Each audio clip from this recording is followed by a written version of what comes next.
Trina ir netoliese esančią Tenerifę pasirinkusi pop scenos gražuolė Ingrida Martinkėnaitė. Jie emigravo, karų gerbėjų dėmesio, jie tikisi, kad čia pabėgs nuo visų ir galės gyventi kaip eiliniai žmonės. Kaip vadinasi miestelis? Puerto de Santiago. Kažkaip tai iš pirmo karto pamilau šitą miestelį, kadangi mažas, jaukus, viskas sukoncentruota vienoj vietoj.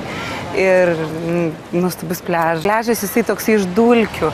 Ir toks, nelabai. Neišlendat į tos miestus, kur klubai, restoranai? Ne, kažkodėl neišėjom. Tokią gerą pasiūlymą ir jo pasiėmiau apartą. Non comprendo. Ką tai reiškia? Nesuprantu. Puikia frazė. Į parduotuvę arba į kokį turgų ir prisiperkam žuvies, langustinų, doradų, kriauklį, ko nori. Kainos turbūt yra... Juokingos Lietuvos mastu ir, žinai, ir kokybė, ir pasirinkimas, kai tu prieini prie viso tokio padėklo su žuvim, tu gali pasirinkti, kuri tau patinka, o ne, žinai, kurią tau paduoda. Pas mus, sakykime, parduotuvėje ten 3 žuvis. Pasigirtų, jog pažįsta Ingridą iš grupės 6-9 danguje. Čia aš esu niekam nežinoma. Nei plaukų džiovintuvo, kosmetikos.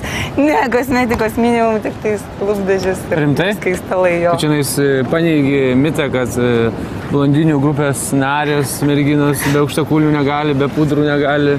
Įrodymas.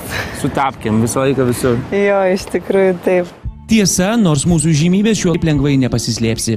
Net ir čia, už 1000 kilometrų, juos atpažįsta ir prieina kartu Nei Jurijus, nei Ingrida vietiniams salų gyventojams stengiasi nepasakoti, kad gimtinėje jie įžymybės. Ne, nesigiriu, iš tikrųjų, ne ir niekam. O ką sakai, kai paklausė, kas jūs tokio?